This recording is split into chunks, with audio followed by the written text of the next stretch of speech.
To analyze the runtime of algorithms, the first thing that we have to do is come up with a runtime function. So here I'm going to look at an example, and the example that I want to look at is LinearSearch, because LinearSearch is a very short and simple algorithm.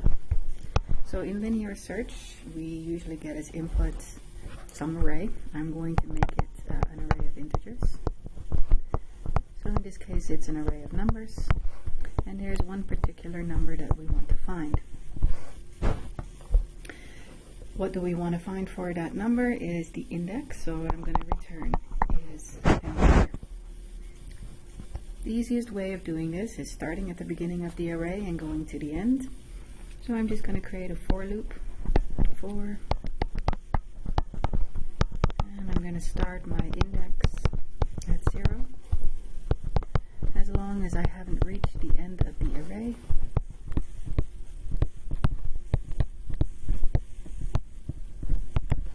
I will keep going to the next one.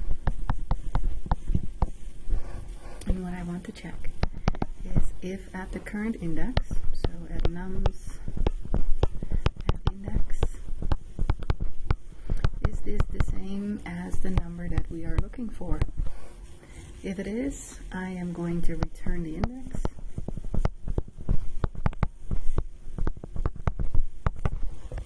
And if not, this algorithm happily continues on.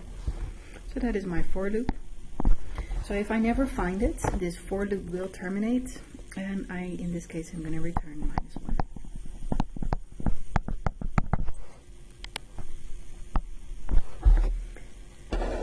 Alright, so this is the algorithm. I want to come up with some runtime functions.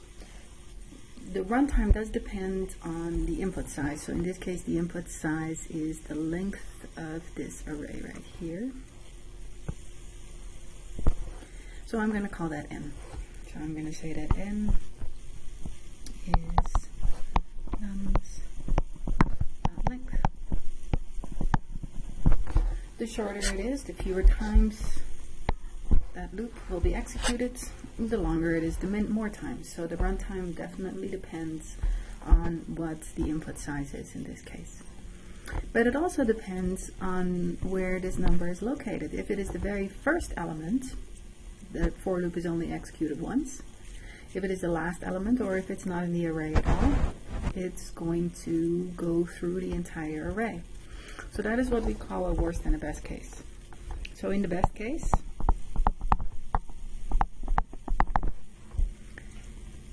num is the first element of nums. In the worst case,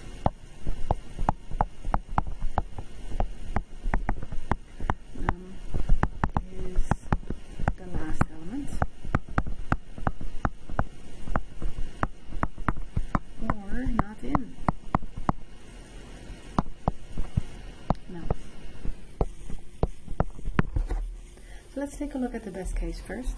So I want to come up with a runtime function, so I'm going to call it f, and it's going to be defined over the variable n, which is the length of the nums array. In this case, if it is the very first element, well, we are going to initialize index and create it, so say one step. We are going to do one comparison, 2 steps, and we are going to get this number from the array. So let's say that's my 3rd step. And then I'm going to do a comparison,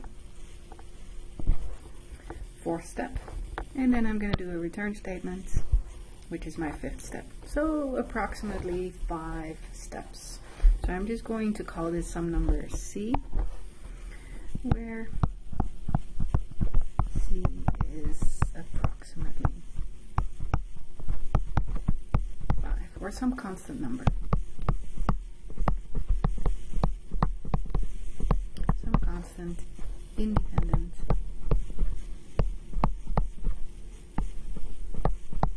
of n. Okay? So no matter what n is, no matter what my input size, it's always this constant number. So that is the runtime function. in that case.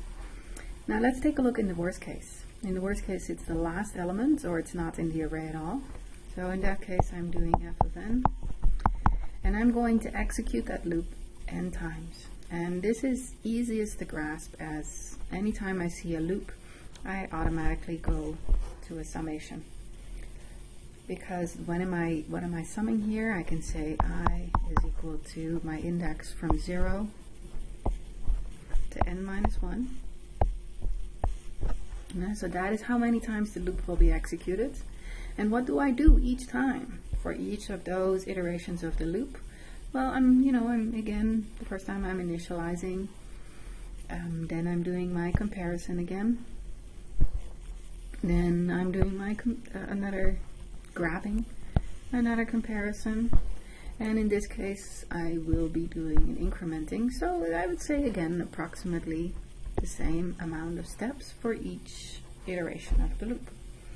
So from 0 to n minus 1, I'm doing c. So what does this mean? I'm adding c plus c plus c plus c, and n minus 1 minus 0 times. So this is c n.